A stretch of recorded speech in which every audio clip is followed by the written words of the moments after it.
Take your seats.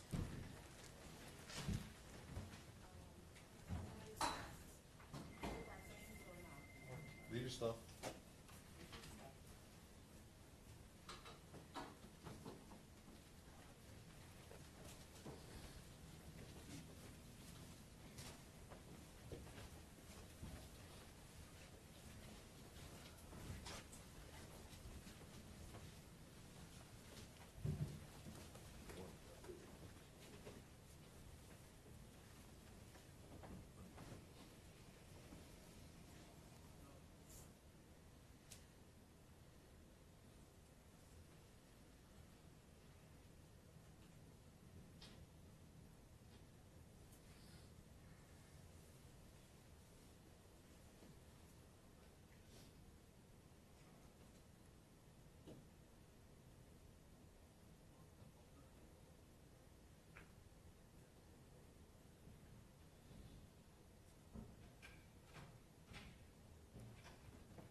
Be seated. Public members of the jury are present. Mr. Elson, Mr. Brown, and Mr. Brazier. Thank you, ladies and gentlemen, for those of you who are appeared on time. We are delayed. One of our jurors was late today.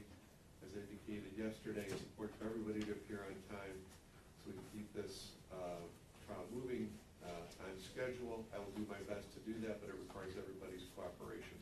All right? Now I'm going to begin with opening statements. Mr. Elson. Thank you, Your Honor.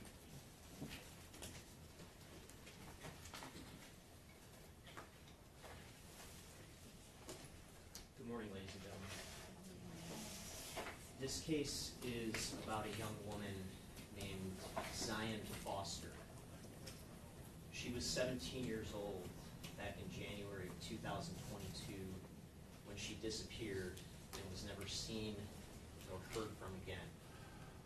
Her family searched for her. Police from multiple agencies searched for her. The FBI searched for her. A team of volunteers even dug for months in the hell of a landfill to search for her.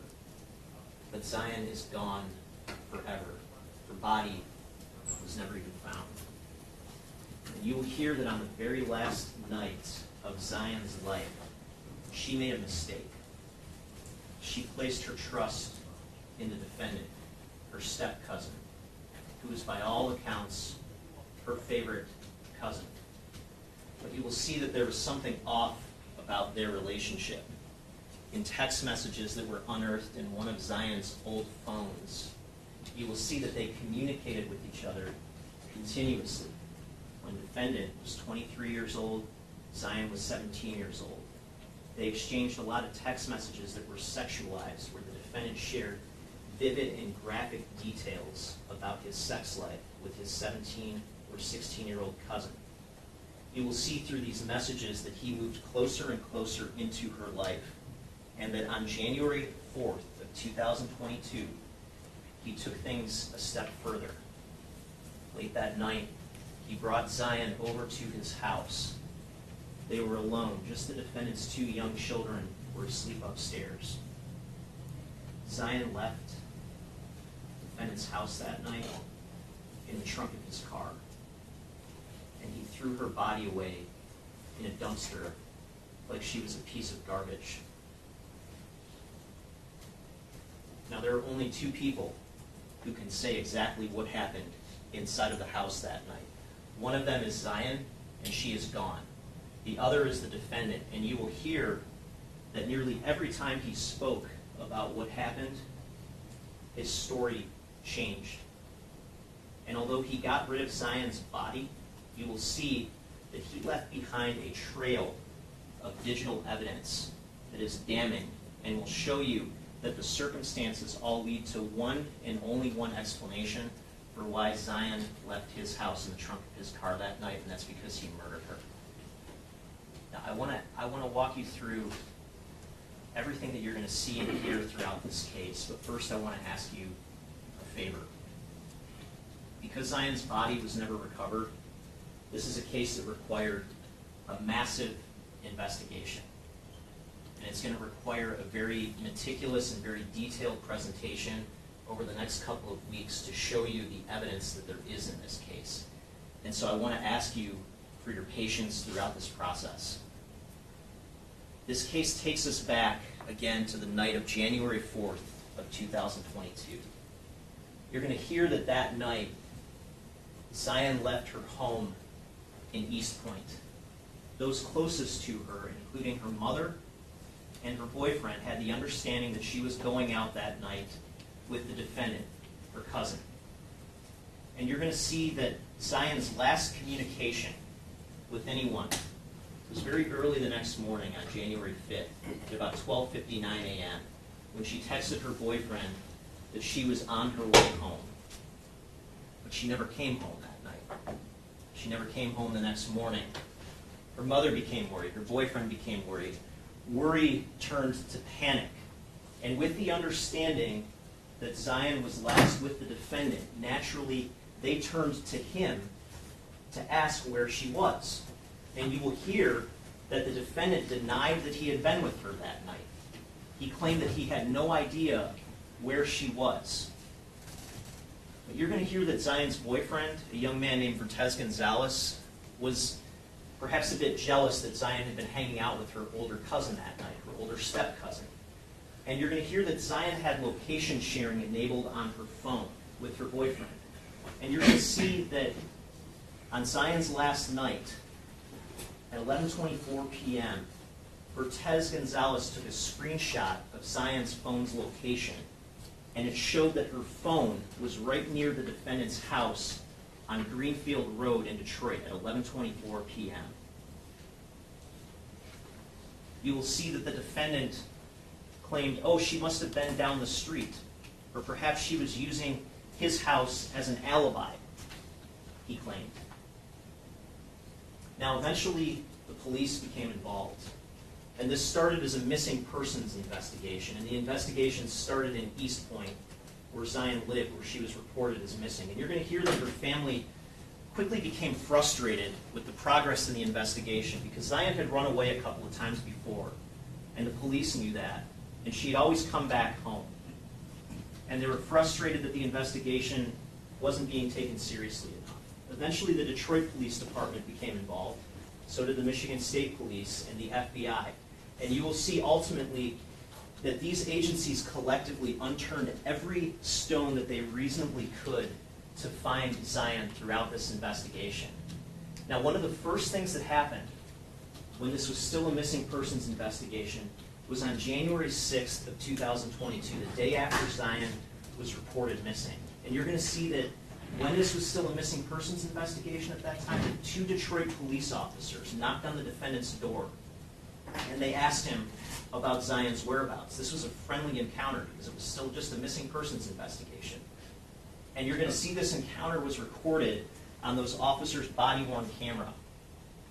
And you will see that during this conversation that the defendant very politely and confidently told those officers that he had not been with Zion the night of January 4th, that he hadn't seen her in close to a year back in May of 2021.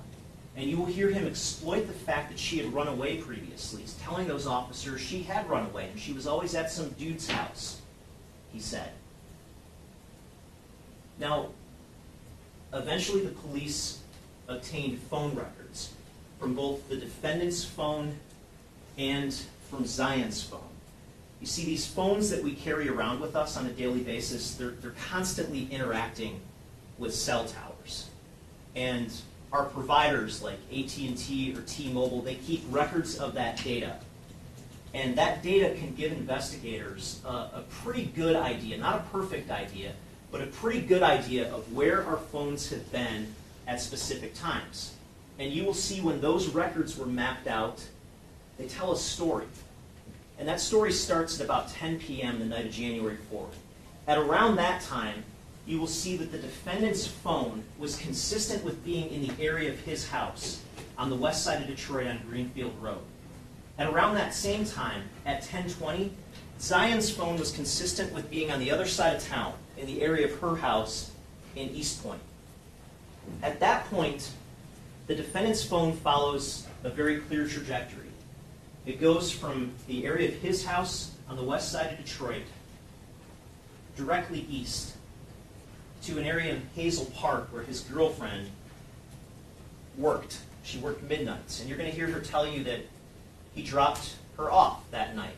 And she had no idea that after he dropped her off, that he was going to pick up his 17-year-old cousin and bring her back to the house without her knowing. From Hazel Park, the defendant's phone goes directly to the area of Zion Foster's home in East Point, where you'll see that the phone arrives at approximately 10:42 p.m.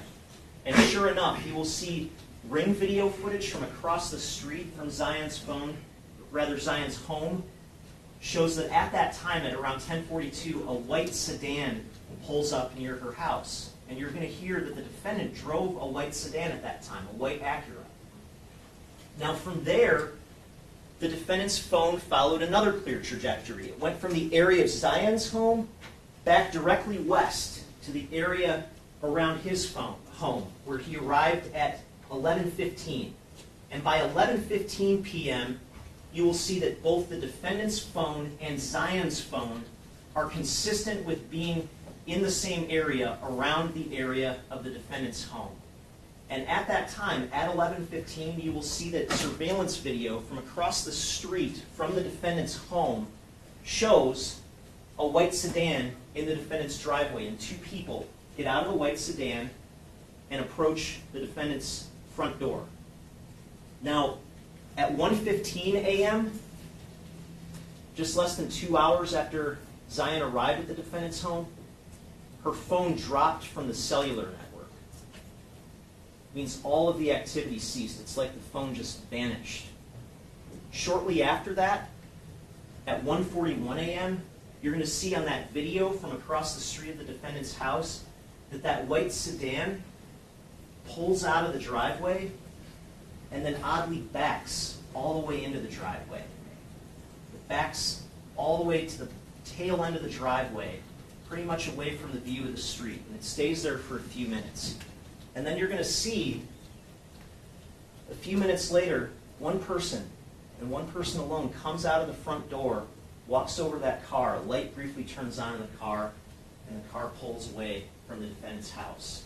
Now, at that time, the defendant's phone follows another clear trajectory.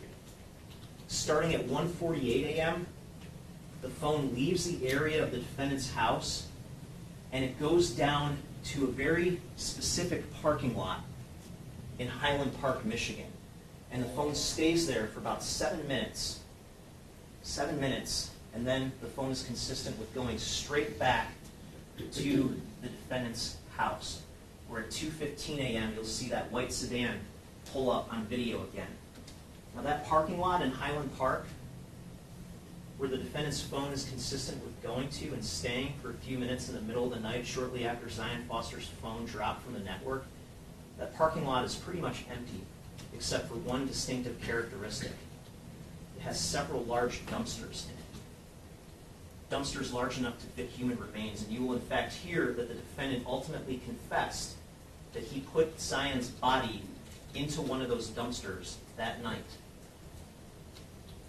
Now, the police eventually obtained the defendant's cell phone to perform something called a forensic extraction, which is where the police can hook up a cell phone and use computer software to take all of the data off the phone for analysis, location data, text messages, images, videos, you name it. Only thing was, on the defendant's phone, there wasn't much there. You're going to see that on January 7th, 2 days after he put Zion Foster's body into a dumpster, and 1 day after he told the police that he had no idea where she was, he did something called a factory reset on his phone. It's a complete wipe of the phone. So just as her body vanished, he made all of the digital evidence of the last night of her life vanish with her. But you will see that the police also obtained the cell phone of the defendant's girlfriend, a woman named Katrina Smith. And on Katrina Smith's phone, messages revealed some of the defendant's communications back and forth with Ms. Smith on the night of January 4th that helped fill in some of the gaps of his activities that night. Now you're going to hear that that night, while Ms. Smith was away at work, while this happened at their home, that she was pregnant, and she was texting the defendant that she wasn't feeling well. And you're going to see that at 1:25 a.m., she texted the defendant, "I think I need to come home." And his response was, "You can make it, baby." This was right after Zion's phone dropped from the network. He didn't agree to come pick his girlfriend up and bring her back from work until after he put his cousin's body in a dumpster. You're going to see that at 2:21 a.m., just minutes after getting home from putting Zion Foster's body in a dumpster, the defendant texted Katrina Smith claiming that their cat scratched his neck. He claimed that he was trying to tickle the cat, and the cat, quote unquote, beat his ass. Now, you're going to hear that the police also obtained some records from the defendant's Google account that were stored in the cloud. It's separate from his phone that was wiped. And you're going to see that on January 6th, at around 2 in the afternoon, just before the defendant told those Detroit police officers he hadn't seen Zion Foster in close to a year, his phone was consistent with returning back to the area of those dumpsters, back to the parking lot. Now, by then, the dumpster had already been emptied, and Zion's body would have been long gone. But you will see that just after leaving that area, that the Google search history recovered directly from Google shows that he Googled the following phrases: "Are trash trucks also compactors? And what is the force of a garbage truck compactor?" Now, January 19th, 2 weeks later, was a significant day for the investigation. Up until that point, a search of the defendant's home had not revealed any evidence, but that day the police also searched the defendant's car, that white sedan, that white Acura. And you will hear that to search the defendant's car, the police used something called a cadaver dog, which is a dog that is specially trained to detect the odor of human remains. And you're going to hear that when that dog searched through the defendant's car, the dog indicated that it detected the odor of human remains in 2 different areas of the trunk of the defendant's car. You're also going to hear that that same day, January 19th, the defendant came into the Detroit Police Department voluntarily and turned himself in. And he made a statement, he agreed to make a statement in front of the police with a lawyer that he had at that time, who's now deceased, a man by the name of Gary Jones. Now, recall that before that day, before January 19th, the defendant's claims had primarily been that he had no idea where Zion was, he wasn't with her that night that she disappeared, and had no idea what was going on. This day, January 19th, he gave a different version. He said, after all, he was with her that night. He brought her back to his house late at night, and they smoked some marijuana. Only he claimed that after smoking marijuana, that she just oddly died for no apparent reason in his presence. And that his reaction, you will hear him calmly and confidently say, was not to call 911, but to put her body in the trunk of his car and dispose of her remains. The very next day, you're going to hear that he sat down with another investigator and gave another statement and another version of what happened. This time he said they actually used LSD together, and that must have been what killed her. After making those statements, you're going to hear that the defendant got onto recorded phone lines from jail and immediately distanced himself from those statements, essentially claiming that he said what he said because his lawyer told him to turn the heat down on the investigation. Well, it didn't work. You're going to hear that at around this time, the defendant was charged in Macomb County for lying to the police for some of the statements he had made to an East Point detective in connection with Zion's disappearance. and he was ultimately sentenced to a brief term of prison while the murder investigation proceeded. While the murder investigation proceeded, on June 10th of 2022, two investigators sat down and took another statement with the defendant, and he gave another version of what happened. This time he said that whole LSD thing, that was a lie that he made up. It's as though every time he spoke, he tried to erase what he had said about this before. And in fact, you will hear that recently he placed a call that's recorded in which he asked his girlfriend to research the pros and cons of recanting a statement in a criminal case. Now, equipped with these claims that the defendant made that Zion somehow suddenly died in his presence, the police wanted to investigate the medical plausibility of that claim. And so they obtained Zion's medical records from Henry Ford Health System and got about 630 pages of records dating back to 2016 when Zion was just a little girl. And you're going to hear that an assistant medical examiner with Wayne County by the name of Dr. Lee Labadie, who's a forensic pathologist who's trained to determine the cause and manner of death. She analyzed Zion's medical records. She also analyzed them in reference to the defendant's claims that he made about the supposed spontaneous circumstances of Zion's passing. And you're going to hear a couple of key things in her testimony. Number one is that Zion had no documented history of any medical condition that would explain her suddenly passing away the way that the defendant described. Number two, you're going to hear that people don't die from marijuana overdoses, and people don't die from LSD overdoses. And you will hear Dr. Labadie explain that nothing in the way that the defendant described of Zion's passing was consistent with any other type of drug overdose death.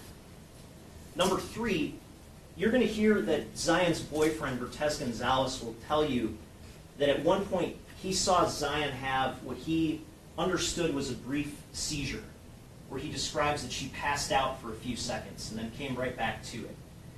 Dr. Labadie will tell you that in all of Zion's medical records, that there is no indication that Zion was ever diagnosed with a seizure disorder, that she suffered from any symptoms of seizures, and she will tell you that the way that the defendant described her sudden passing was not consistent with the seizure. And Dr. Labadie will further tell you that even if it was, in all the thousands of cases that she's worked on, she's never seen an otherwise healthy teenager die from a seizure. But she has seen plenty of people die from violence.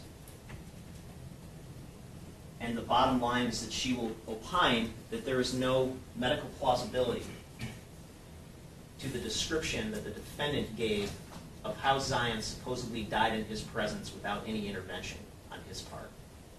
Now, if Zion's body had been recovered, these questions could have been answered. Even if her body was recovered long after he put her in a dumpster. Was she choked? Was she raped? Did she die somehow of some inexplicable natural cause? So the search for Zion's body became paramount in the investigation. And you're going to hear how the police meticulously traced they tried to identify the garbage truck that first dumped the specific dumpster that Zion's body was believed to have been put in.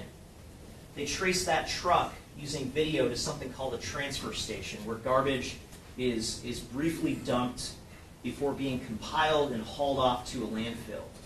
They tried to identify, using more video, the specific semi-truck that would have hauled off the contents of that specific dumpster, and they traced that all the way to a landfill, to a specific area.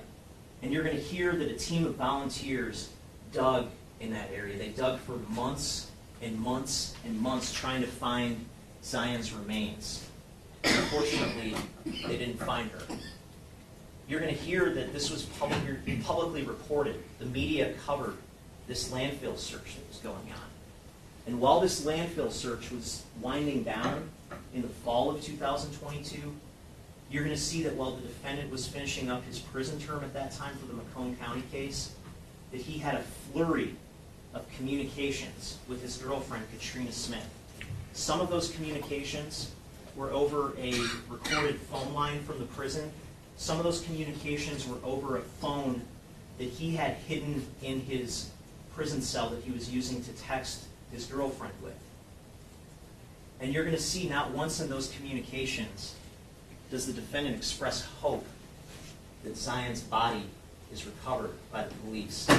Instead, you will see that at one point, he sent his girlfriend a link to this article entitled, "If I'm a suspect in a murder, but a body is never found, can I be charged?" You're going to see that after he sent that link to her, he followed up with a message saying, "I know, baby, and it's okay. I plan out every step, so relax. And the attachment I just sent is the main one." And he followed that up by saying, "There is nothing to worry about." Well, he was wrong. You don't get away with murder just by getting rid of a body. And as a result of all of this, the defendant stands charged with second-degree murder, and he stands charged with tampering with evidence. And at the conclusion of this case, I'm going to ask that you find that based on all of the circumstances in this case, there is no innocent explanation for him putting Zion Foster's body into a dumpster in the middle of the night after bringing her to his house alone in the middle of the night after months of sexualized text messages and before a campaign of obstruction to make all of the evidence of that night disappear, including lie after lie after lie. I'm going to ask that at the end of this case, you tell him what the truth is by delivering a verdict that says that he's guilty. Thank you. Thank you, Mr. Elsie. Mr. Moore? Thank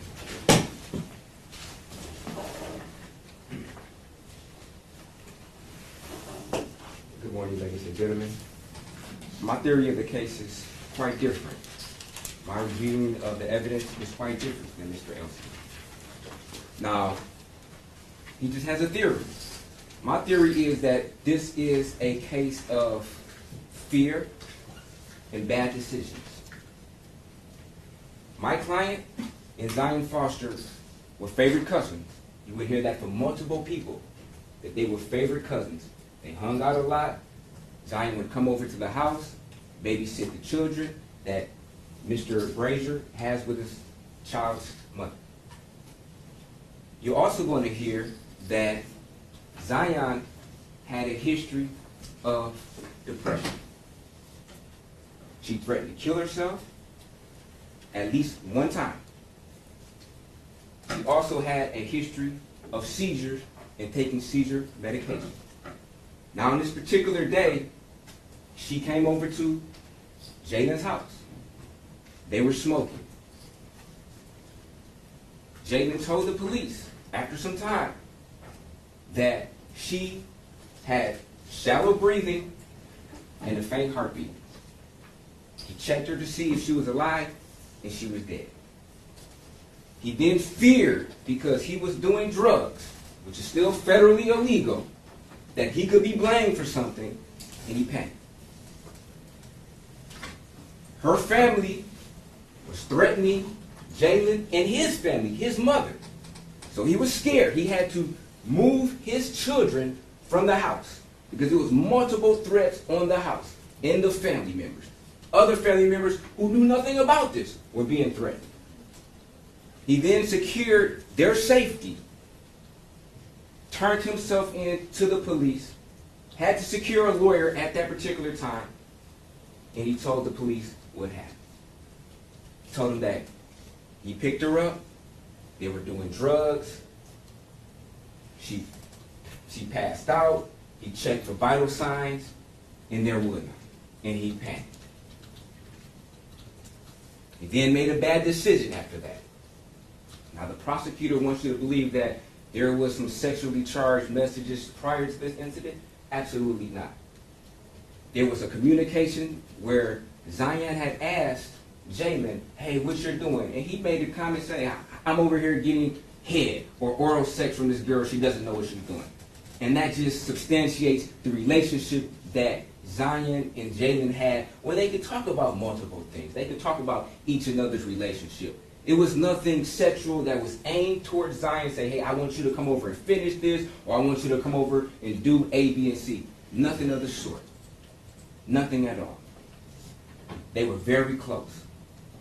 There was a medical examiner who had rendered an opinion, and that opinion was based upon insufficient and incomplete information. When the medical examiner made that analysis or opinion, she didn't know that Zion had a history of seizures. That was not disclosed to the medical provider. She also didn't know that Zion had a history of depression and taking antidepressants.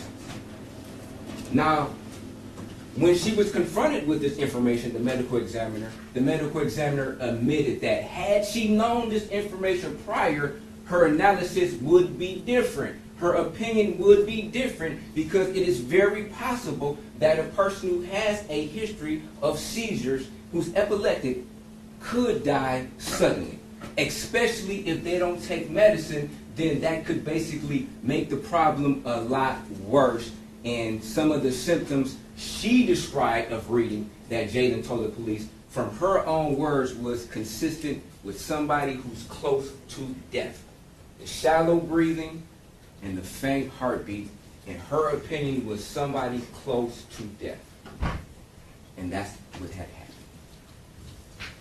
Now, Jaylin was scared.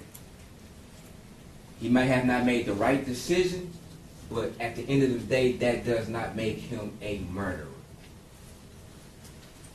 He panicked, did something that he should have by dumping the body, but he admitted to that. He told the police as soon as he had a lawyer in his corner, and the police themselves even said they believed him. Had they not believed him, no way would they be searching in this particular landfill for 6 months looking for a body. Now, it is unfortunate that the body was never recovered, because had that body been recovered, then they would be able to substantiate what Jaylin told her, that she either had a seizure, it could have been something laced in the marijuana, we don't know. But the symptoms that Jaylin told the police were consistent with her dying of something that either she had internally or possibly something that she ingested that could have contributed or made any situation she previously had that much worse. So, ladies and gentlemen, at the conclusion of this trial, I don't believe that the prosecutor will meet that burden to prove that Jaylin caused the death of Zion Foster. He would like you to fill in that blank for him and assume something that he would not be able to prove. So you must come back with a not guilty. Thank you. Thank you, Mr. Brown. Chelsea, would invite this witness. Yes, Your Honor. The 7 people called Sierra Milton.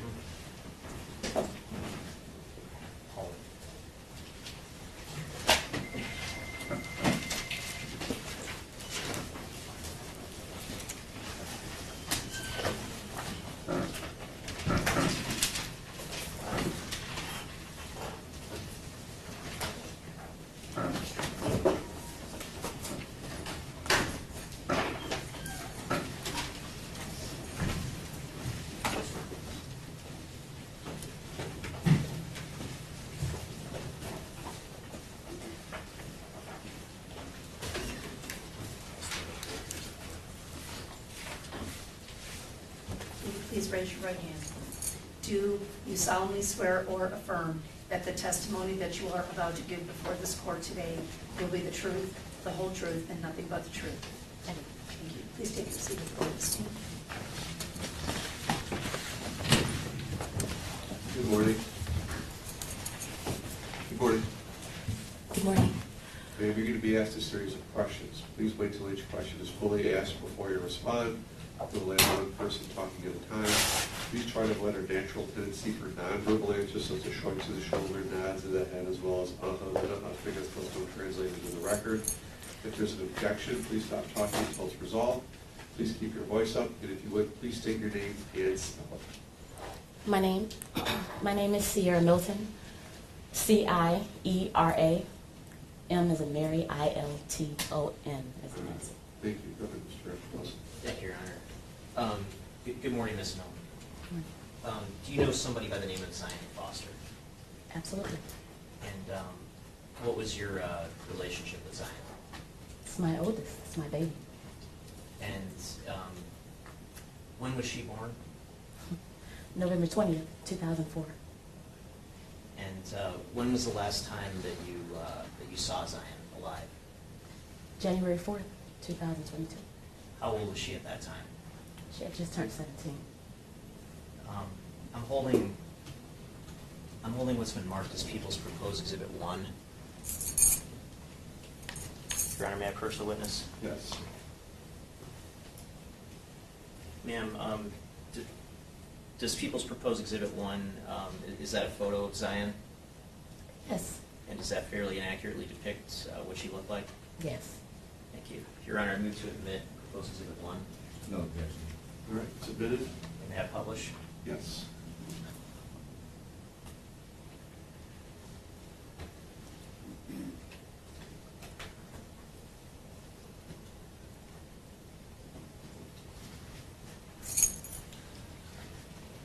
I want to start with some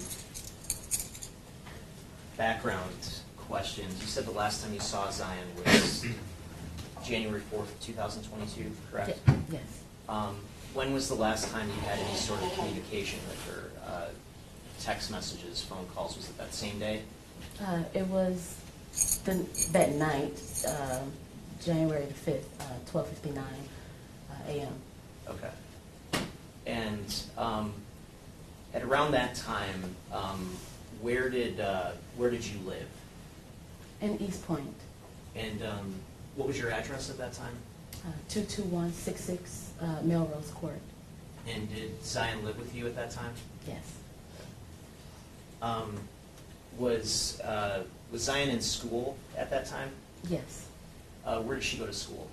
East Detroit High School. And what grade was she in? 12th.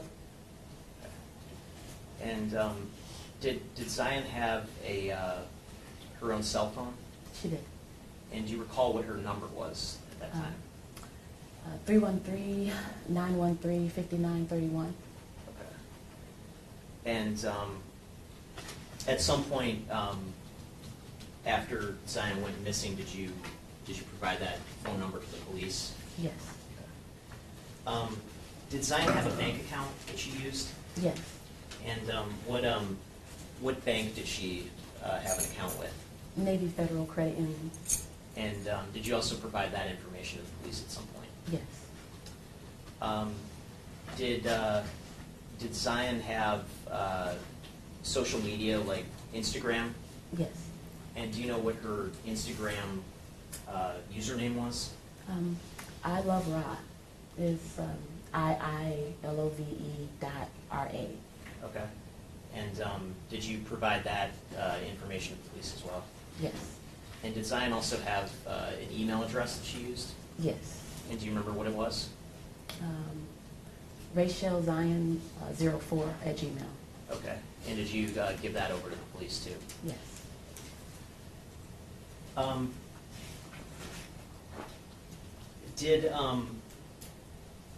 Did Zion have a particular medical provider that she used for just normal doctor visits?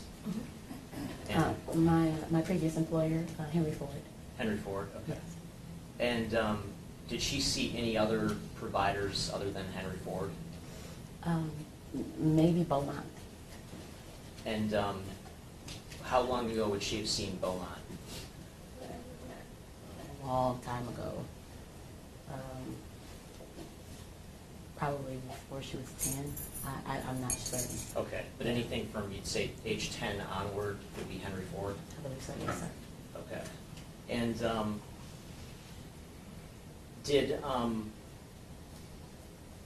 were you aware of Zion having any type of serious medical conditions? No. Was she someone who, would you say, was she treated regularly by a doctor? Yes. Checked up on regularly? Yes. And did you ever hear of Zion having any type of disorder concerning seizures? No. Do you have other children who have seizures? Yes. How many children do you have, ma'am? 6. 6. And how many of them have seizures, if you know? 1. 1. And how old is your child who has seizures? He just turned 3. Okay. And at what point was he diagnosed with seizures? When about a month after he was born. Okay. And so when Zion was still with you, that was going on with her younger brother being diagnosed with seizures, is that Yes. fair to say? Yes. Okay. Did you ever see Zion have, I guess having a son who has seizures, are you familiar with what seizure symptoms look like? Yes. Did you ever see Zion have any symptoms like that? No. Did you ever see her pass out briefly? No. Okay. Are you familiar with somebody by the name of Jaylin Brazier? Yes. And what's your relationship to him, if you can describe that? He's my ex-husband's cousin. Okay. And so would he have been sort of like step-cousins with Zion, is that accurate? Yes. Okay. And do you happen to see Mr. Brazier in the courtroom today? Yes. And just for the record, if you could just point to him and describe what he's wearing. He's right here in the blue suit with the green shirt. Thank you. If the record could reflect that the witnesses identified the defendant. So reflected. We need to take a quick break. Sorry to do this at this point. I ask the jury to step into the jury room for a moment. Rise for the jury. All right.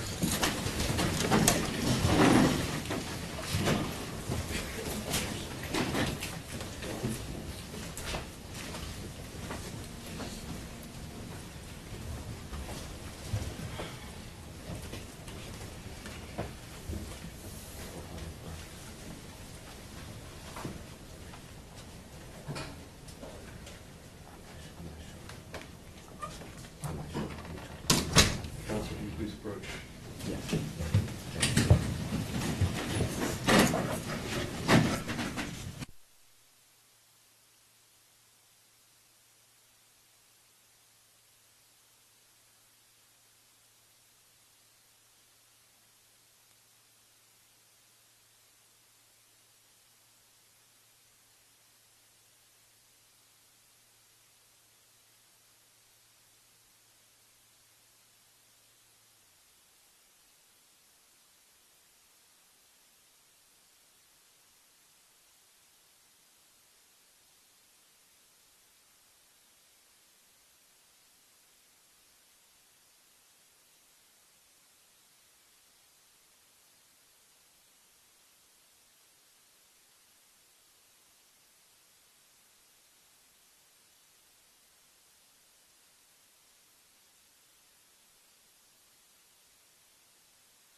how familiar were you with him?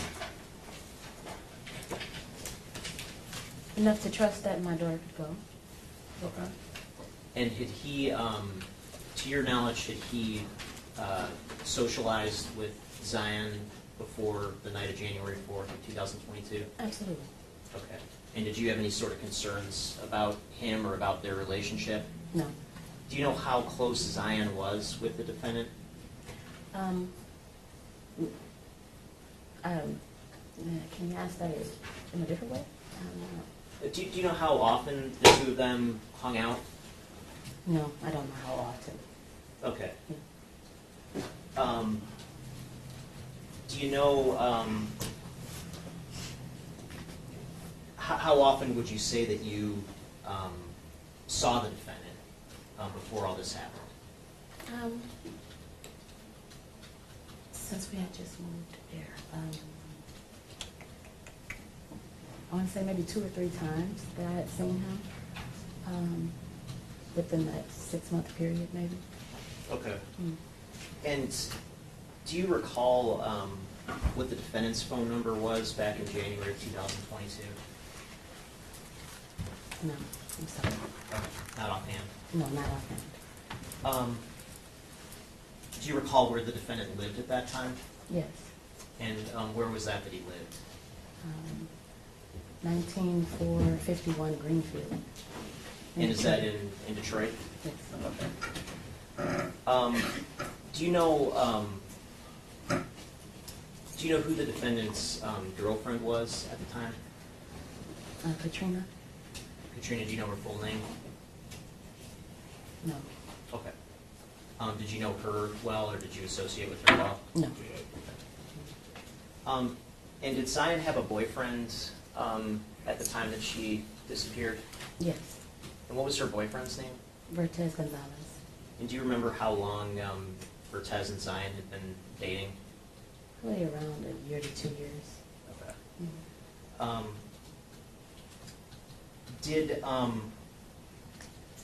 Did Zion ever run away from home before? Yes. How many times would you say she ran away? Twice. Okay, and when did, let's start with the first time. Do you remember when it was that she ran away the first time? Like a month or something? Like, you mean Yeah, like around the approximate time? year and month, if you recall. It was in 2021, and I want to say it was, I think, around March. Okay. And do you remember how long she was gone that time? She was gone for about a month or 2 months. And was there something that happened that precipitated her running away? Yes. What was it that led to that? I saw that she had a tattoo. I didn't agree with her having a tattoo. She, 16. I was like, "What are you doing?" And I told her, I was like, with behavior and talking to people and different things like that. I was like, "What? I'm gonna send you to Florida and have you to stay with your dad if this is how it's gonna be." She got angry with me. Okay, so there was a little bit of friction between you and Zion at that time, is that correct? Yes. Okay. When she ran away that first time, during the time that she was gone, did you have any sort of contact with her? Yes. And what sort of contact did you have? Was it over phone, in person?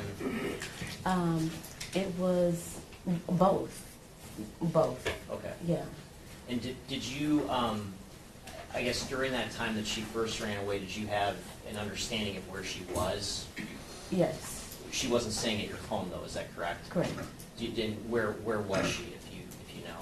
I know that she was at her friend Alima's house, and it would be between there and family members' houses. Okay.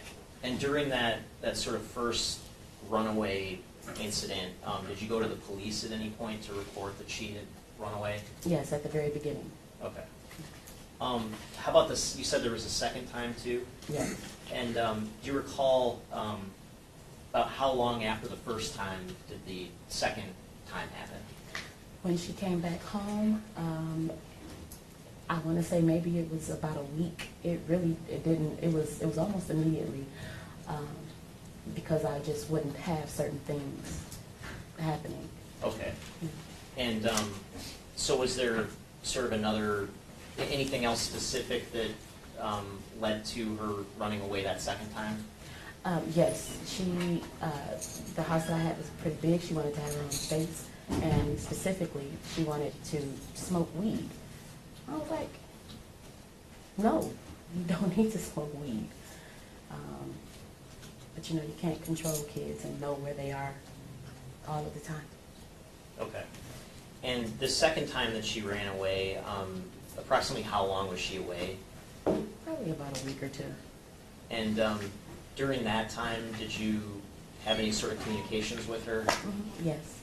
And did you sort of develop an understanding of where she was during that time? Yes. And where was she? Over at her granny's house. Okay. And during the second period where she had run away, did you go to the police that time? I did initially, yes. Okay.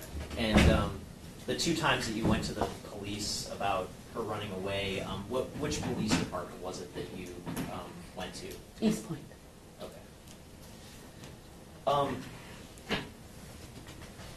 Now, other than these sort of issues, it sounds like there was some friction between the two of you, mom and daughter stuff, right? Yes. Was there anything else that you knew of that was going on significantly in Zion's life at around this time that was causing distress in any sort of way? Yes, her granny had been diagnosed with cancer and pretty much didn't have much longer. Okay. And you mentioned that Zion smoked marijuana, is that correct? Yes. Do you know whether she used any sort of other controlled substances? No. Do you know whether she drank? No. Did she ever have any sort of significant mental health issues that you were aware of? I know that she was sad about, you know, what was going on, and but no. Okay. No, there wasn't anything. Did you ever take her to like a therapist or anything like that? Yes, I did. And do you know what she was treated for by the therapist? Like anxiety and depression. Okay. And do you know whether she took any medication or was prescribed any medication for anxiety and depression? Yes, to both. She was both given medication, and she did take it for a short time.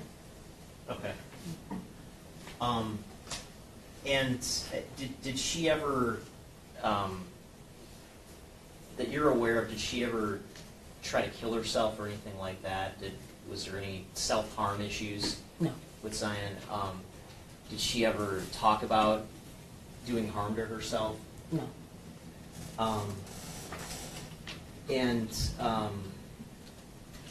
So I want to take you back to January 4th of 2022. So that night, were you with Zion at all? Yes. And where were the two of you together? In my bedroom. Okay. And would that be at your home in East Point? Yes. And at some point did Zion leave your home that night? Yes. And was there any sort of discussion about what she was going to be doing or where she was going to be going that night? Yes. We had to make things that were very open. She told me she asked if she could go with Jaylin to smoke in the car. Okay. And did you like approve of that, I guess, of her going? Yes. At least I know where she's at.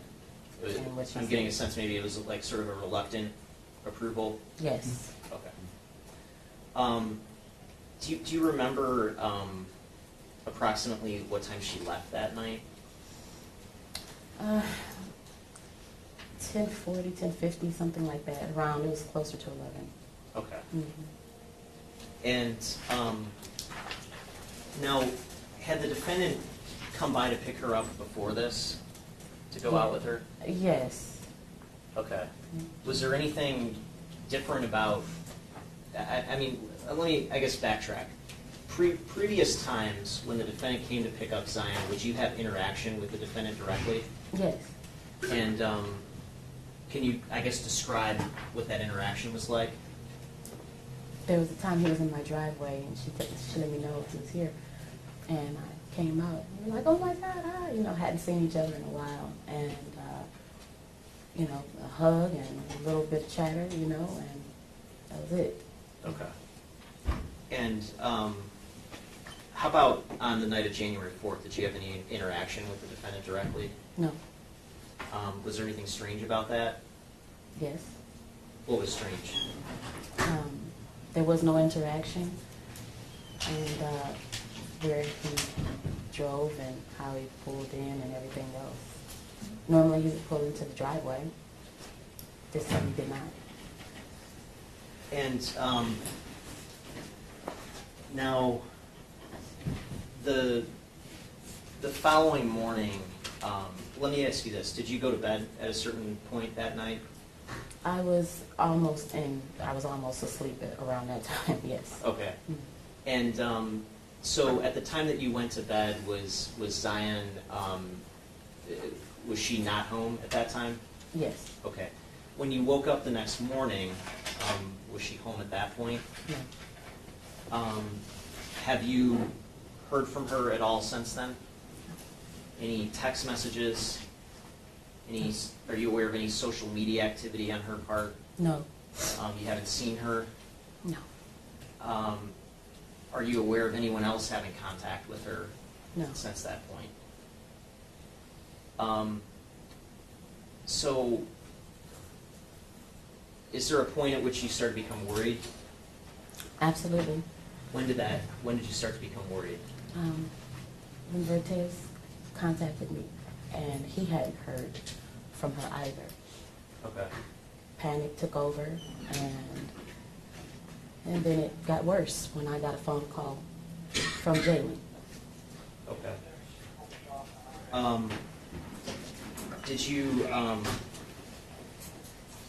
Did you sort of have any contact with the police eventually?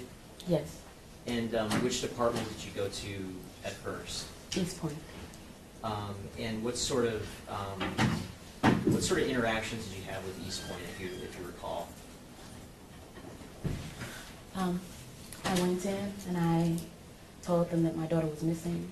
I explained who she was with, where she was at, and that I and no one else had heard from her. The police told me to write a statement on a random sheet of paper. They told me that I didn't need to fill it out on the form that would normally be used to fill out for what I'm coming there for. One of the officers laughed and told me that, you know, I'd give her a whooping. She just keeps on running away like this. Another time I come back because I'm really pressing. And the officer sat down. James and I went, James is Zion's biological father. James and I went up there. He sat down, he crossed his legs, and he said, I'm going to be just serious with you. We're looking at this like she's a runaway. And So in these sort of early days after Zion disappeared, were you getting the help that you felt you needed? absolutely not. Okay. What did you do? Did you take things into your own hands to some degree? Yes. And walk us through what sort of steps did you take to try to figure out what was going on? I made flyers, posters. I posted on social media. I tagged news outlets. We did rallies. And I kept going too. Jaylin's house.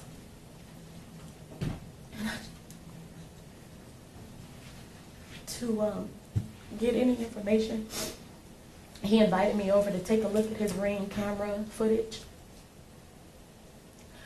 But he had already removed the blocks of time in which Zion was there. That would Objection, I show. believe that causes speculation. Let me try to ask some more So Steve, pointed questions about that. And I guess we'll cover that later. So it sounds like you made some efforts to try to raise awareness that Zion was missing. Is that correct? Very much so. And did you had some contact with the police, right? Yes. You had some contact with people in Zion's life, like her boyfriend. Is that Mhm. correct? Yes. And did you also have some contact with the defendant directly? Yes. And was your contact with the defendant, what was the sort of contact that you had? Did you text him? Did you talk to him? Did you see him personally? Initially, it was a phone call. Okay. He called me, and he told me, I don't know why Zion would lie. I haven't seen Zion in years or months. I just haven't seen her. I wouldn't even be around her. Like, what am I supposed to do with that, you know? And then he told me, I have a child on the way. I wouldn't be trying to get into any type of anything. I don't know where she would be at. And then there was the invitation to come over and check the Ring camera. Okay. And do you remember which day you went over to look at his camera? Was it early on? It was early on, Okay. probably about the 6th, 7th, somewhere around in there. Probably. And what was his sort of stated purpose of him having you over to look at the cameras? To prove that Zion was not ever there. Okay. And can you explain to the jury just in general terms, like what his camera system was like, what you were able to, just how you were able to look at it, if you can? Yes. It's a monitor with buttons that are on the side. And on the monitor, there are blocks of time with videos of it. And they're one after another. And if you touch one, you can see the time span in which that footage is happening. And so there is, as an example, 9 to 10 o'clock, 10 to 11 o'clock, 12 to 1 o'clock, things like that. And so everything is consecutive. when you were looking at that monitor directly, is that correct? Yes. And when you looked at that, did you look at times corresponding to January 4th and January 5th of 2022? I did look for them. Were there any that you saw? No. Okay.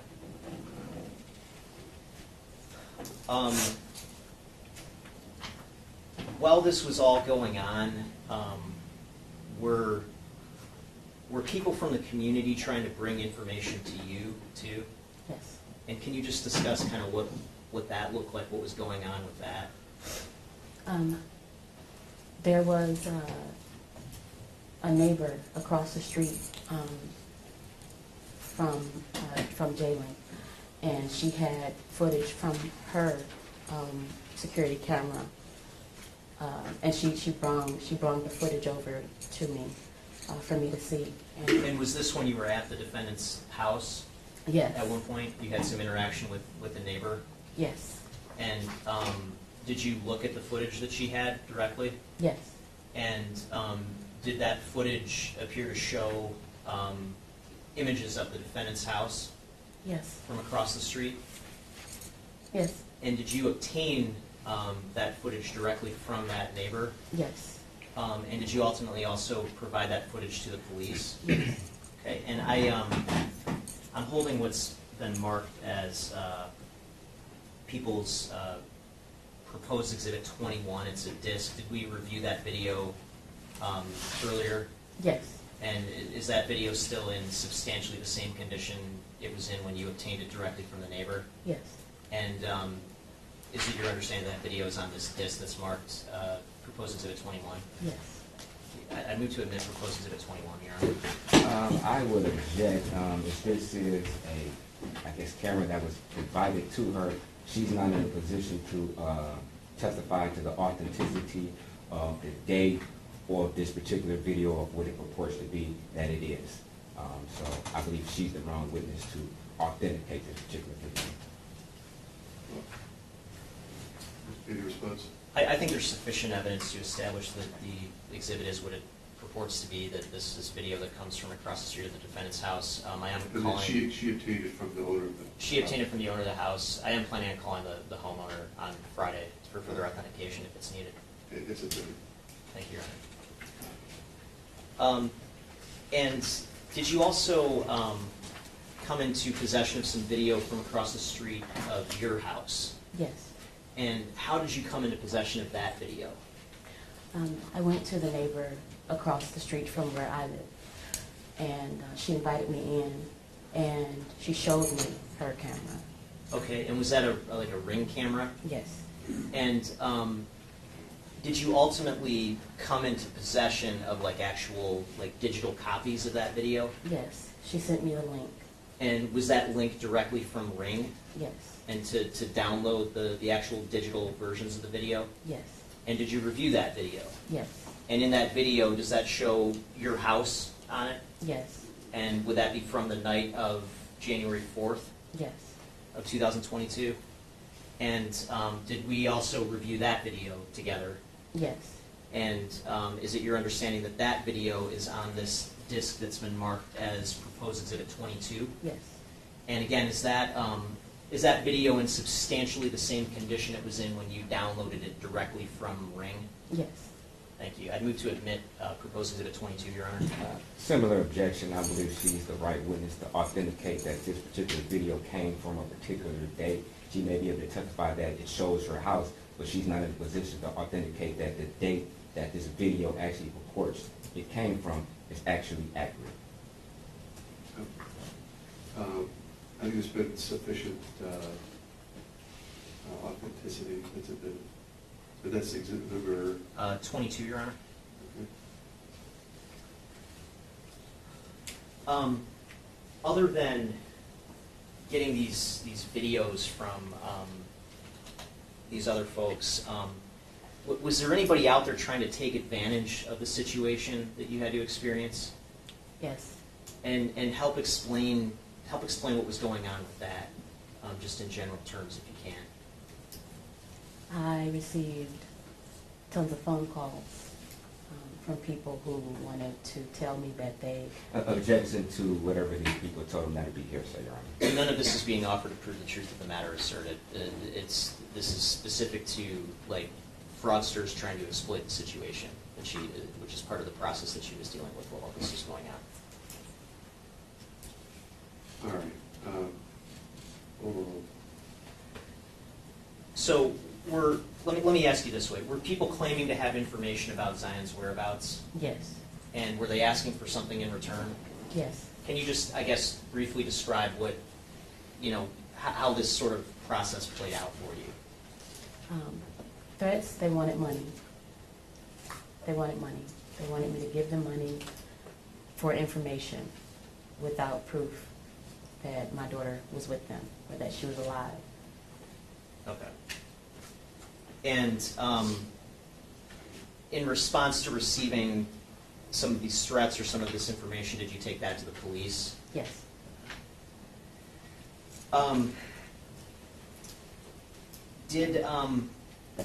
At some point, did you know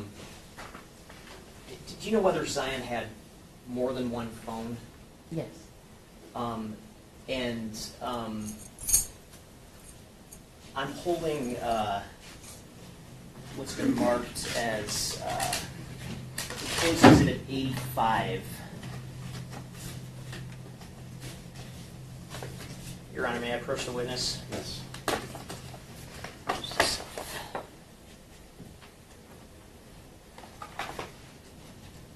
Ma'am, I'm handing you what's been marked as People's Proposed Exhibit 85. Does that look familiar to you? Yes. And what is that? What is that? Phone. That's like an older phone that she had? That Yes. she, to your understanding, was she actively using that? It would be used for like YouTube to entertain the baby. Okay. Yeah. And at some point, did you turn that phone over to an East Point police detective? Yes. And does that phone appear to be in substantially the same condition it was in when you turned it over to the East Point police? Yes. Thank you, ma'am. Your Honor, I'd move to admit People's Proposed Exhibit 85. No objection.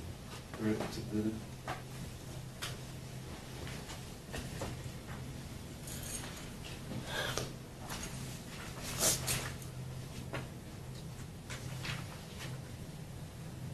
Now, I want to ask about some text messages, and I want to start with People's Proposed Exhibit 2. Your Honor, may I approach? Yes. And I'm showing you what's been marked as People's Proposed Exhibit 2. Is this a screenshot that you took? And what does that screenshot Yes. show? Yes, it is a screenshot of Jaylin's contact information on my phone. Okay. And does that screenshot fairly and accurately depict the contact that you had for the defendant in your phone back in January of 2022? Yes. Thank you. And you provided that to the police at some point? Yes. Your Honor, I move to admit People's Proposed Exhibit 2. No objection. Granted, submitted. And Your Honor, may I publish? Yes.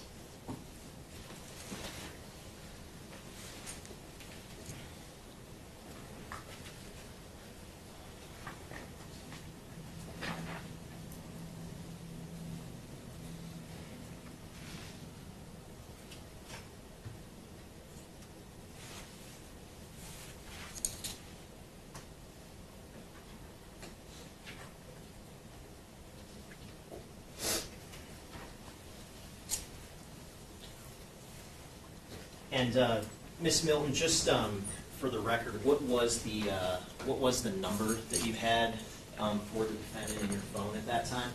313-575-3450.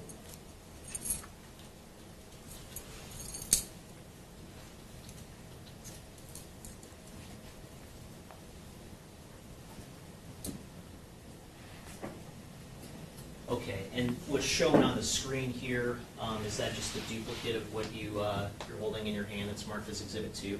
Yeah. Okay, thank you. And I also am holding what has been marked as People's Proposed Exhibits 3 through 8. Your Honor, may I approach again? Yes. Can you take a look at those proposed exhibits and tell me just in general terms what those are?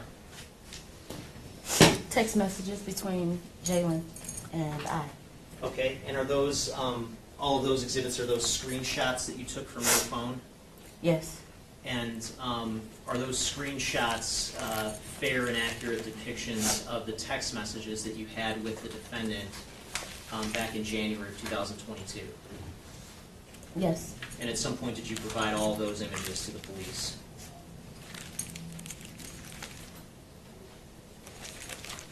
Yes. Your Honor, I move to admit proposed exhibits 3 through 8. Any objection? No objection. Okay, very good. And may I publish, Your Honor? Yes. I want to start with proposed exhibit, or I'm sorry, exhibit 3. If you can take a look at that, Ms. Milton, you see how there's some messages in gray and some that are in green? Yes. Who are the messages in gray attributed to? Jaylin. Okay, and who are the messages in green attributed to? Me. And do you see the date up at the top of these messages? Yes. And what is the date that is reflected there? January 5th, 2022. And what's the very first message that the defendant sent that's reflected here? Can you read that out loud, please? Hey, I'm talking to my girl about Zion, and we were wondering how often did Zion say she was with me, because that's wild. Okay, and is there an emoji there? A crying emoji. Okay, and then what's the follow-up message that you wrote? This is just Jaylin, by the way. And what did you write in response to him? Once or twice a month at this point. And what was his response to that? That high key is annoying, the laughing out loud, because why pull me into whatever she got going on? And thank you. Okay, and when you say the laughing out loud, you're referring to the emoji? Yes. Okay. And what was your response to that? Because I trust you. So why would I question it? SMH, I'm sad and angry. And what was his response to that? Right, I get your perspective, but that's sneaky as hell and not safe. I want to move to Exhibit 4. What's the top message that he wrote say? Do you use like Ring cameras on your house or anything? Could at least look at those if so. And what was your response? No, I need them, with a sad face emoji. And what was his very next message? It's a screenshot of his phone. It says the address her boyfriend said she was at last they spoke. And it's like down the way from my place. So I'm thinking she was with someone in the area and said she was with me because off location on iPhone, it would be believable. Okay. And are these all from January 5th, Yes. 2022? Yes. So this is right after Zion didn't come home for the Yes. night. I want to go to Exhibit 5. What's the next message say up at the top? And maps on iPhone is on point as hell. I don't really want to get involved, but if you want me and my girl can go to the address and knock on the door. Would need a picture to show whoever opened the door. And what did you do in response to receiving that message? I said please, and I sent him a couple of photos. Were those photos of Zion? Yes. I want to move to Exhibit 6. What's the top message that he wrote? Okay, NP, can you send me a picture and I'll call you when we're at the address? Do you know what she had on last night? And what did you respond? I believe her work clothes, DWC, Detroit Wing Company. And did Zion work at Detroit Wing Company? Yes. What did she do there? She was a server. Okay. And what's the next message that you wrote? Any updates? And what was your response to that? No. And what did he write after that? If this isn't like her, I'd go straight to the police. A crying emoji. And try to stay positive. She's probably okay. And do you see the next date and time reflected there? January 5th, 9:24 p.m. And what's the next message that you wrote? Hey, I'm really getting fed up with the back and forth with people asking me have I seen Zion or if she was over. I want to move to Exhibit 7. The top message, does that include the sort of remaining portion of the message that you just read?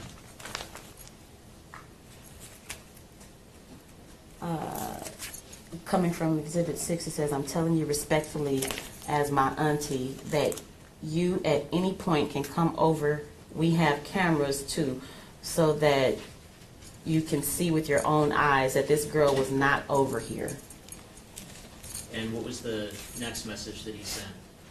And her boyfriend sent me this as he location earlier, so IDK how it was, what's going on. I don't even know how he had my number to start with. And then in terms of Exhibit 8, what's the top message that you wrote to him say? Hey babe, I believe that she's not there. I filed a missing persons report. The boyfriend and best friend I don't really know, so I can't speak for them. They contacted everyone though. Still haven't heard from my baby though. And what did he write in response? I completely understand, auntie. Just got me and my girl stressed, and she's pregnant, and we got too much going on for this. But I'm still all hands on deck if need be to help you. Love you. Good night. And what did you write in response to that? I figured, love you too, congratulations, good night, with a ton of emojis. And what was his response after that? On January 6th, he said, hey, my mom asked for whatever extra flyers you have so I can take it to her. Back at my house now. Okay, and was this when you were in the process of distributing flyers about Zion? Yes, And he offered to help with that? yes.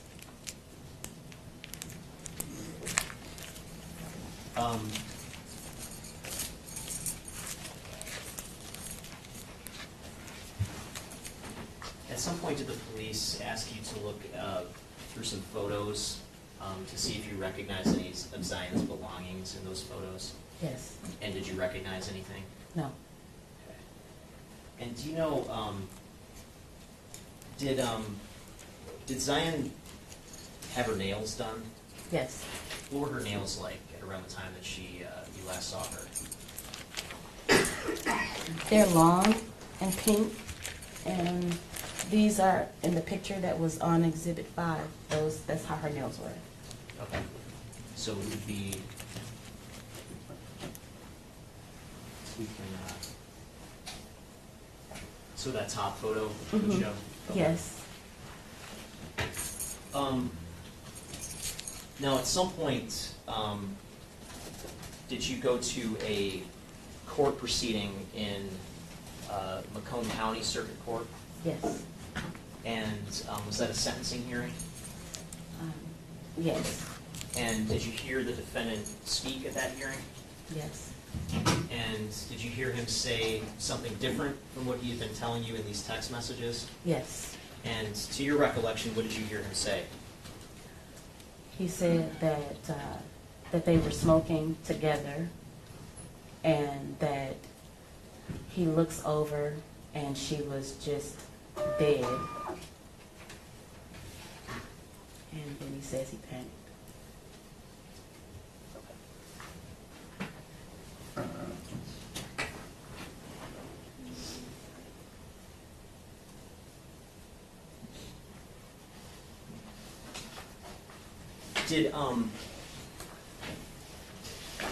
Were you aware of, I know I asked you about the seizure issue before, were you aware of Zion having any medication for seizures? No. If Zion had needed a prescription filled, who would have been the one to get that filled for her? You mean like a person or the company? Like, Zion, you said Zion was on medication for some Yes. stuff, correct? Yes. Who would get Zion her medication? Me. Okay. And you never got her any seizure medication, correct? No. And in terms of Exhibit 85, Zion's prior phone, do you know whether anyone else had access to this phone or was using this phone besides Zion? No. Okay. Thank you, nothing further. Cross-exhibit. Thank you.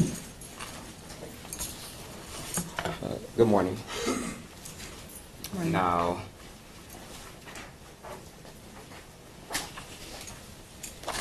when the prosecutor asked you what type of relationship that Zion and Jaylin had, you kind of hesitated and asked him to rephrase. Remember that?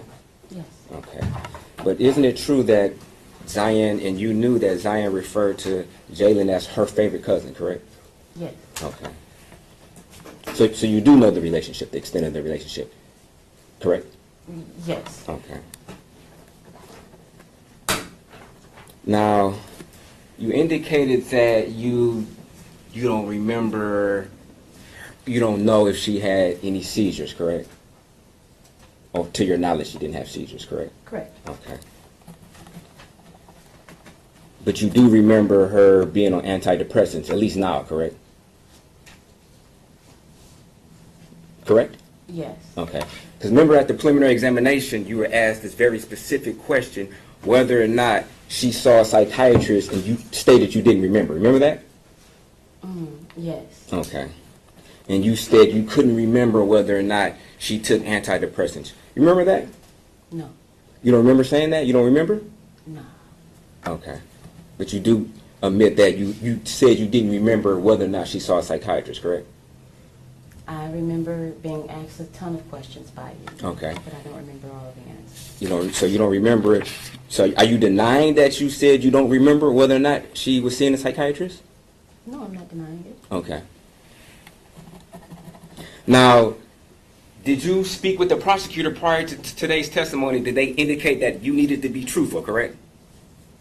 Yes. Okay. Did you speak about her going to see a psychiatrist? I'm sorry. Did you speak about her going to see a psychiatrist prior to the testimony today? No. You didn't? No. Okay.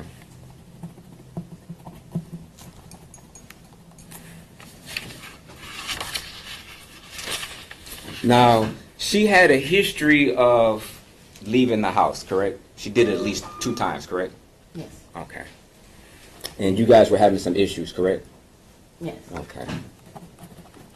And one of the issues was she confided with you that she may have been improperly touched by a family member, correct? No, that wasn't one of the issues. But she did tell me that. Yes. She told you that, correct? Correct. Okay. And she was upset with that, correct? She did say yes. Okay. And you never went to the police about that, did you? The person that she blamed? You never went to the police about that, correct? No. Okay. Did you believe her? If she says it happened. Okay. Now, you also stated the reason she left was because you wouldn't allow smoking weed in your house. Is that correct? Correct. Okay. But at the preliminary examination, you testified that you allowed her to smoke weed in your house, didn't you? Yes, it's a different time though. Okay. So at a different time, you allowed her to smoke weed, correct? Yes. Okay. And you never inspected this marijuana that she was smoking, did you? No. Okay. And you don't know where she got this marijuana from, do you? No. Okay. So you don't know whether or not this marijuana had other substances that were mixed in there, do you? No. Okay.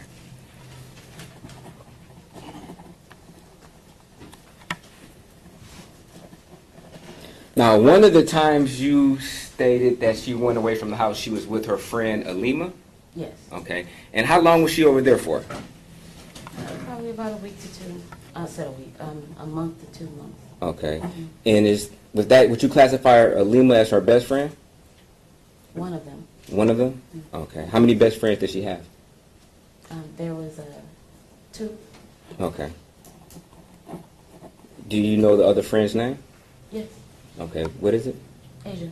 Asia. Okay. Now, which best friend were you communicating with in an attempt to try to find Zion after she went missing? Everyone. Okay. You just read one of the prosecutor's exhibits where you indicated the boyfriend or the best friend. I don't really know him like that. Remember that? Mm-hmm. Okay. Which best friend were you speaking of? Alima. Alima. Okay. So you didn't know her like that, right? That'd be a fair statement, correct? Correct. Okay. And so when she was over Alima's house for these couple of weeks, she was over somebody's house that you really didn't know well, correct? Correct. Okay. And you didn't know if there were other individuals over that house, correct? Correct. Okay. And when she returned back from over there, she acted differently, didn't she? No. She didn't? No. Okay. When she left, when she was over her grandmother's house, did she act different when she came back? No. Okay.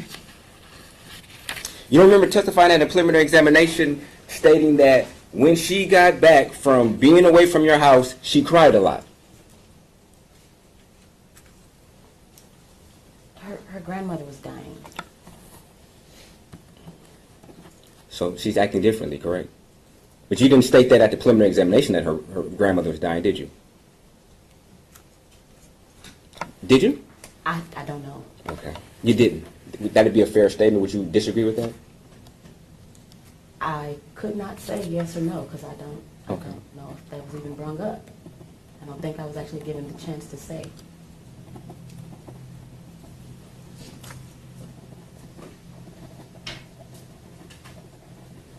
Now, how many visits did you take her on to see this psychiatrist?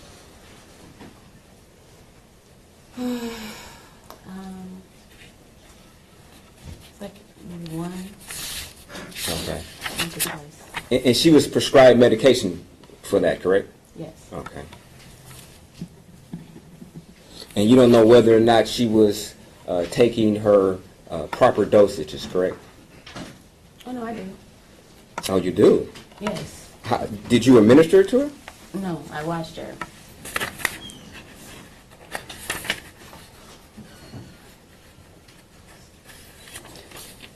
At the exam, I asked you whether or not did you know she was taking her intended doses, and you indicated no. So, Isn't that correct? You indicated no at the exam. Yes or no? I don't remember.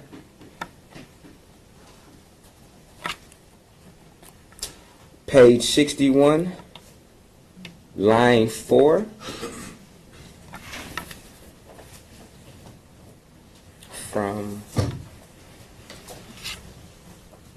From August 8th.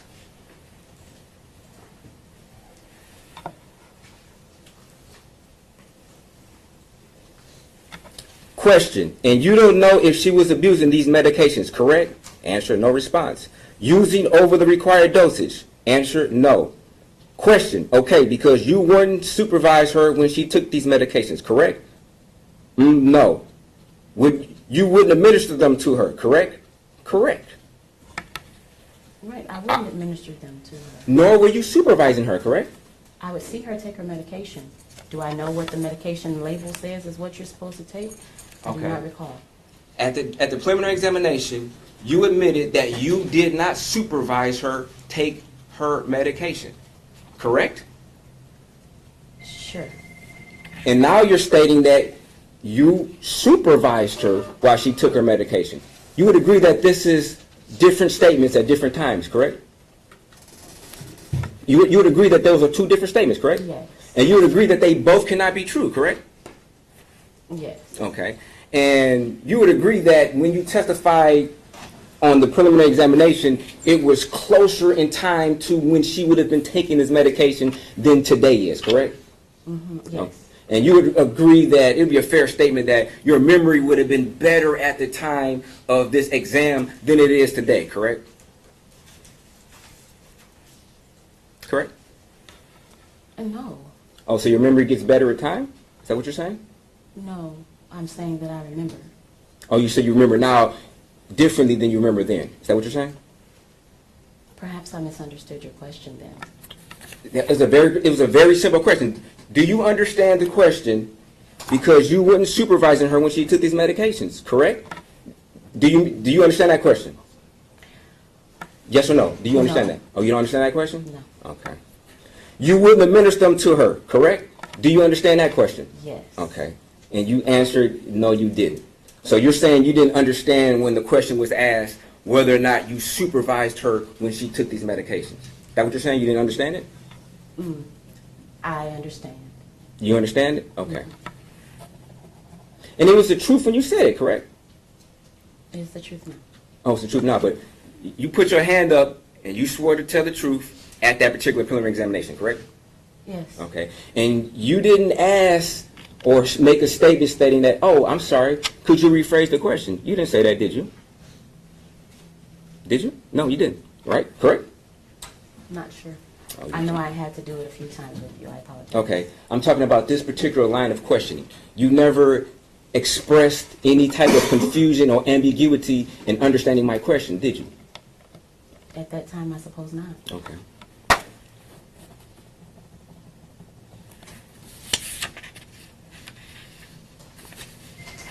And how many different medications was she prescribed? Just the one. Okay.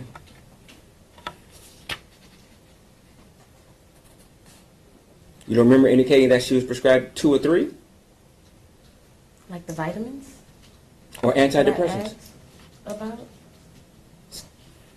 The antidepressants. You don't remember that? Okay.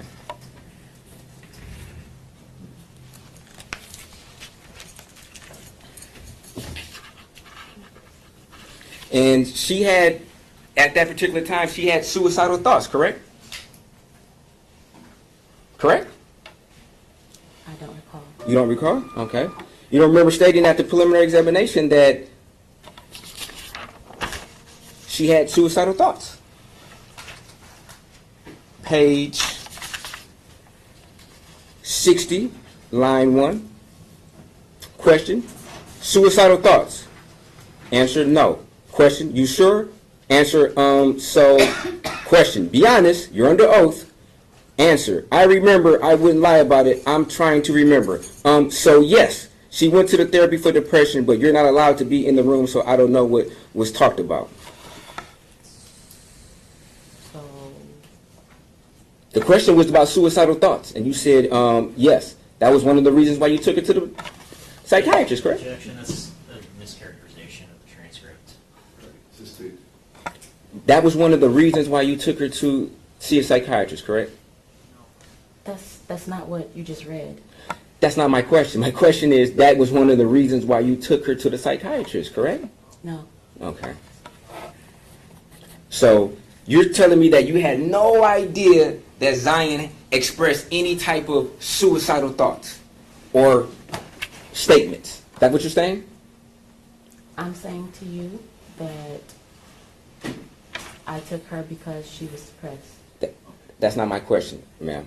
My question is, are you saying under oath today that you had no idea that Zion expressed any type of suicidal thoughts or statements? No, I can't recall that. Oh, you can't recall. No. But that's your daughter, correct? Yes. So surely you would know definitively whether or not, or should know definitively whether or not your daughter expressed suicidal thoughts. That'd be a fair statement, correct? Yes. But you're stating you can't recall it, correct? Were you too busy to pay attention to what Zion was doing? No.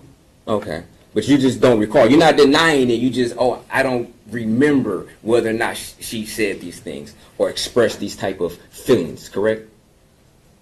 I know what I took her in to see the doctor. That's not my question, ma'am.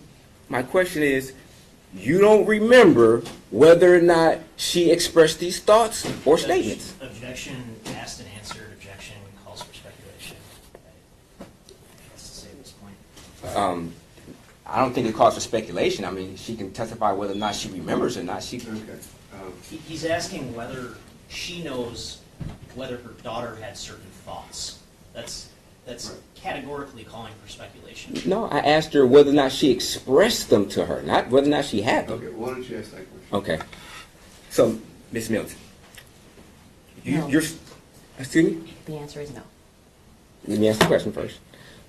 So you're saying you don't remember whether or not Zion expressed to you that she had suicidal thoughts. Is that what you're saying? Yes. Okay, you don't remember. Okay. And you also indicated that you don't remember if she had any type of seizures, correct? She didn't. She didn't have any type of seizures? No. Okay. You've heard testimony throughout this case that others observed her having seizures, correct? No, I haven't heard the testimony. Oh, okay. Okay. You didn't tell did you ever have an opportunity to speak with any type of medical examiner after Zion was missing? Like a medical forensic pathologist? No. Okay. You didn't tell the prosecutor that Zion had a history of taking antidepressants, did you? No. Okay. Were you aware that they were contacting a forensic pathologist to try to rule out possible causes of death for Zion? I'm sorry, say it again. Were you aware that they contacted a forensic pathologist, a doctor, who was trying to rule out suspected or possible causes of death for Zion? Were you aware of that? No. I'm sorry. I'm not aware of everything that's, all of the people that are being called. I'm sorry. No, not everybody's being called, but were you aware were they in communication with their doctor? With her doctor? With a doctor? Yes. Okay. and they were asking you whether or not she had certain issues or ailments, correct? Yes. Okay. And you had to help facilitate getting the police and the prosecutor Zion's medical records, correct? Yes. Okay.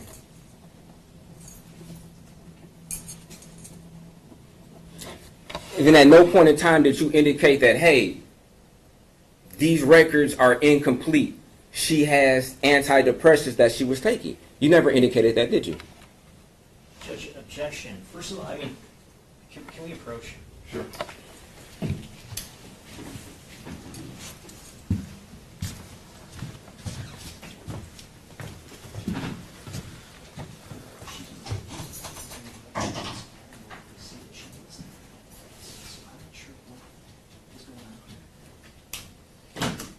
The records say that she's so. I understand. This is just.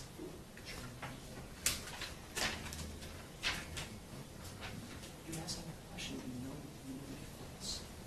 The records say that she has antidepressants.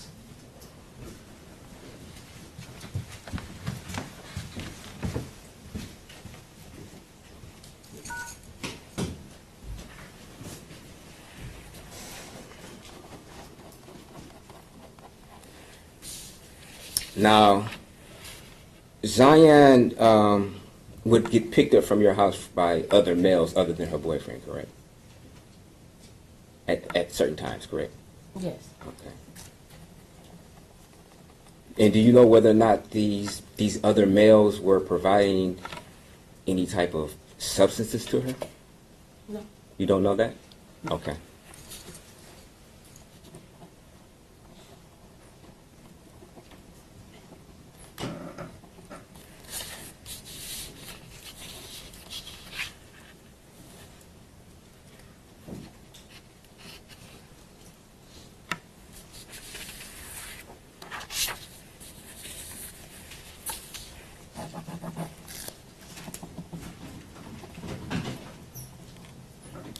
Did you ever disclose to the police that Zion was seeing a psychiatrist?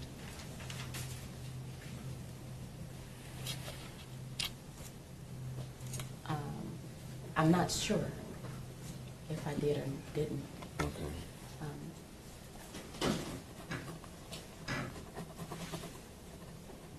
All that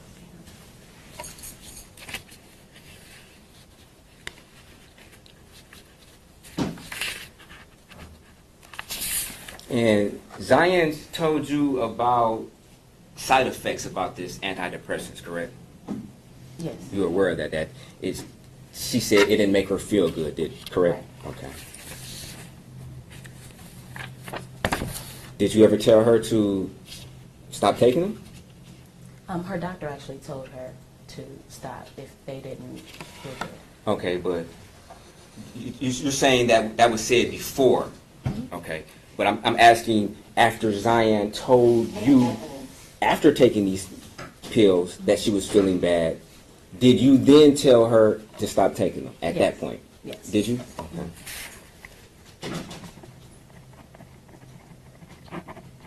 Do you know if she stopped taking them? Yes. Okay. Did you ever take her back to the hospital or to the doctor after you told her to stop taking the pills? No, this is all within around the same time. No. So you didn't take her back? No. Okay. So you didn't. So she never had another evaluation by a medical professional after ceasing to take the pills, correct? Correct.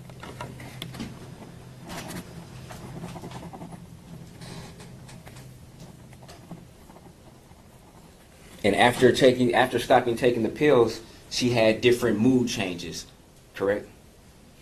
No. Okay. So you're stating that after taking the pills, after stopping taking the pills, her attitude and her behavior was normal? Yes. She hadn't taken them long at all. Okay.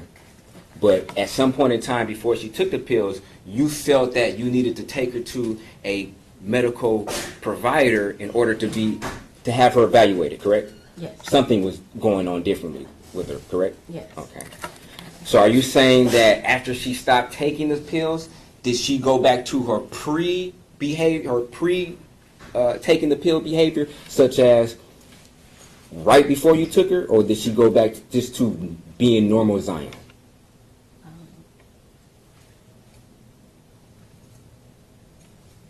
I'll clarify it. Okay, That was thank kind of you. confusing. So after you told her to stop taking the pills, how was her behavior? Regular. She was normal. Normal, as if she never needed to take the pills in the first place? Well, to answer that question, I would have to tell you that it wasn't because of behavior that she ended up getting on them. She expressed to me how she was feeling. Oh, okay. So she can talk to me and tell me, I don't feel good, Mom. I need, to see a doctor. And so I said, okay, let's Okay. go. And that's what So she was expressing certain feelings or thoughts she was having prior to you taking them, correct? Okay. Yes. And those thoughts and statements that she made to you concerned you enough in order for you to take her to a professional, correct? Correct. Okay. Some of these statements were somewhat, in your mind, self-destructive to her, correct? No. No. Like, I have a daughter now that tells me she's feeling we're away. talking about Zion, I'm sorry. I know, but I'm just saying that if one of my kids tells me, Mom, I don't feel good, if it's a tummy ache, or, Mom, I have a lot of anxiety or something like that, then I'm like, okay, well, there isn't anything in the house. I can't give you apple juice and it goes away. Okay. So I took her to the doctor. But you would agree that, I know you're not a doctor, but you would agree that anxiety is different than being depressed, correct? I would assume so, yes. Okay. And she expressed to you depression symptoms or characteristics, correct? She expressed to me high levels of anxiety. Or high levels of anxiety? Yes.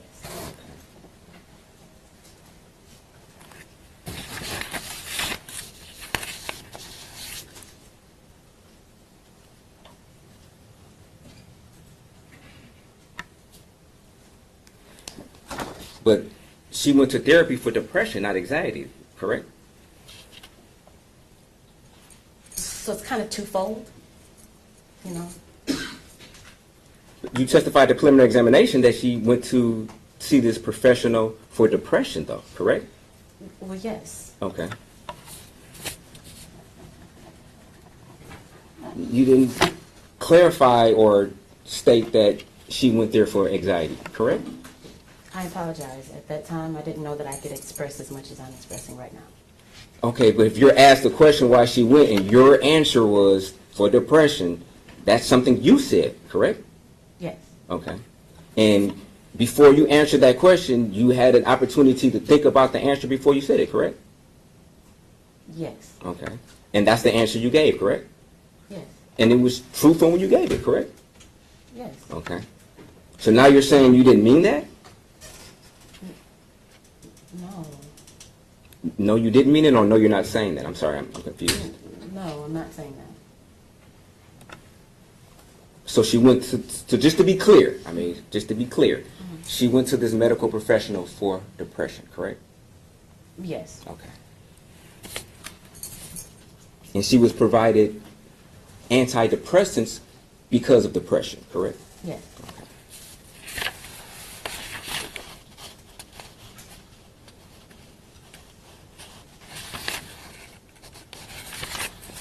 Do you know whether or not she was smoking marijuana while she was taking these pills?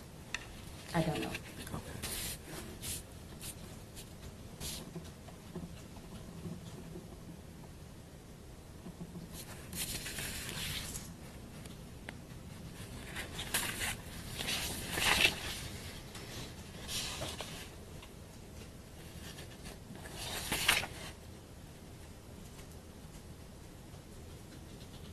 Thank you. No further questions.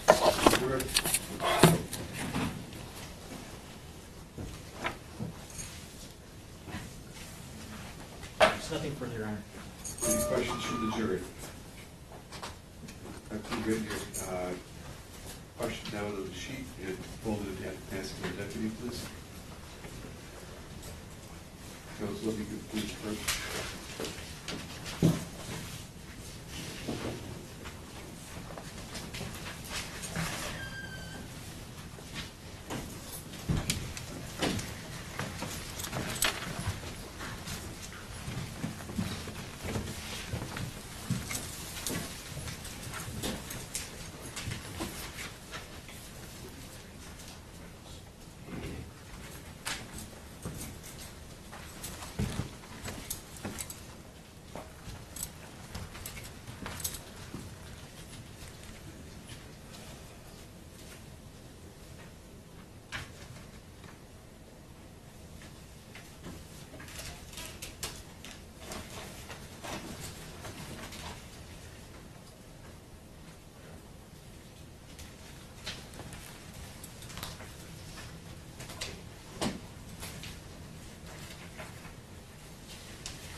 How long was I taking medication at one time?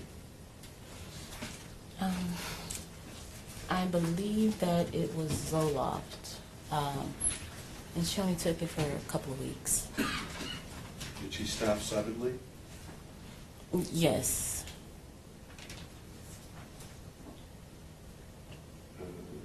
The Zion and the 3-year-old had the same father.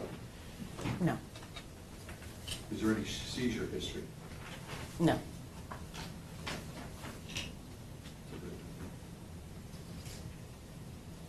Did you indicate that you saw Jaylin pick up Zion on the night in question? No. Um, I'm sorry. You said. All right, so on the night in question, did you observe Mr. Brazier pick up Zion? No, I was not outside.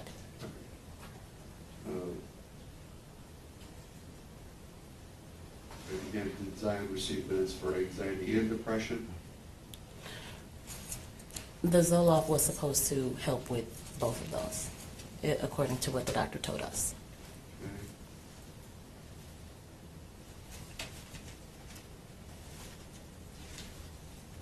And you said you did see Mr. Brazier pick up Zion the evening, correct?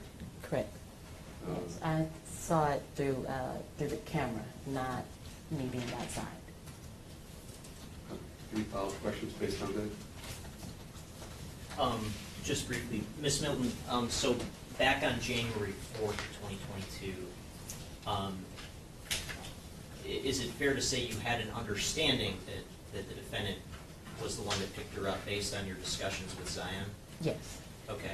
And you had testified previously that you had previously had direct interactions with the defendant when he picked her up on other occasions. Is that correct? Yes. On those other occasions, did you see what type of car he was driving? Yes. What type of car was it? The white Acura.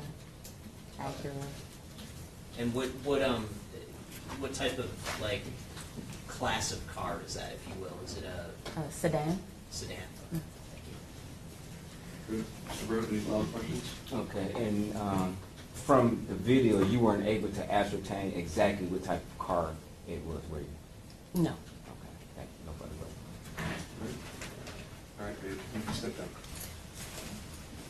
Counsel, please approach, please.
All right, ladies and gentlemen, the next witness is going to be, I think, another lengthy witness. So what we'll do is we'll do a break for lunch. It's 11:48, so we'll have you back here at 1 o'clock. Please be prompt, okay? Actually get here a little bit before 1 o'clock so that we can resume promptly at 1 o'clock, okay? Wait outside the courtroom. When we're ready, we'll call you in. All right? If you have anything in your room, you can grab it. Otherwise, we'll see you at 1 o'clock. All rise for the jury.